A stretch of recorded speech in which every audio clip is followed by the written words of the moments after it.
Hi, I'm Ashna. Let's talk about universe. Earth അല്ലാണ്ട് ഹാബിറ്റായിട്ട് ആയിട്ട് വേറെ പ്ലാനറ്റ്സ് ഉണ്ടോ? ഇപ്പം നിങ്ങൾ ചിന്തിക്കും അത് മാർസ് ആണെന്ന്. അങ്ങനെ ചിന്തിച്ചാൽ തെറ്റൊന്നുമില്ല, ബിക്കോസ് മാർസ് ഹാബിറ്റാറ്റ് ആണ്. ബട്ട് വേറൊരു പ്ലാനറ്റ് ഉണ്ട്, എർത്തിൻ്റെ എക്സോ പ്ലാനറ്റ് എന്നാണ് അറിയപ്പെടുന്നത്, വിച്ച് ഈസ് പ്രോക്സിമ സെൻറ്ററി. അത് എർത്തിൽ നിന്നും 4 ലൈറ്റ് ഇയേഴ്സ് ദൂരെയാണ്. എന്ന് പറഞ്ഞാൽ ലൈറ്റിൻ്റെ വേഗതയിൽ സഞ്ചരിച്ചാൽ 4 വർഷമെടുക്കും.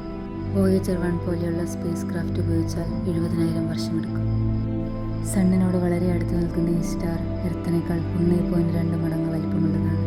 മൂണിനെ പോലെ സിൻക്രണൈസ്ഡ് റൊട്ടേഷൻ ഉള്ളതുകൊണ്ട് തന്നെ one side will always face the star and the other side will always be dark. ഇത് ഹാബിറ്റബിൾ സോണിലാണുള്ളത്, where liquid water could exist. Water may be possible. അവിടുത്തെ ടെമ്പറേച്ചർ അറൌണ്ട് 39 ഡിഗ്രി സെൽഷ്യസ് ആണ്. So I hope humans will reach Proxima Centauri one day. That's all. Bye.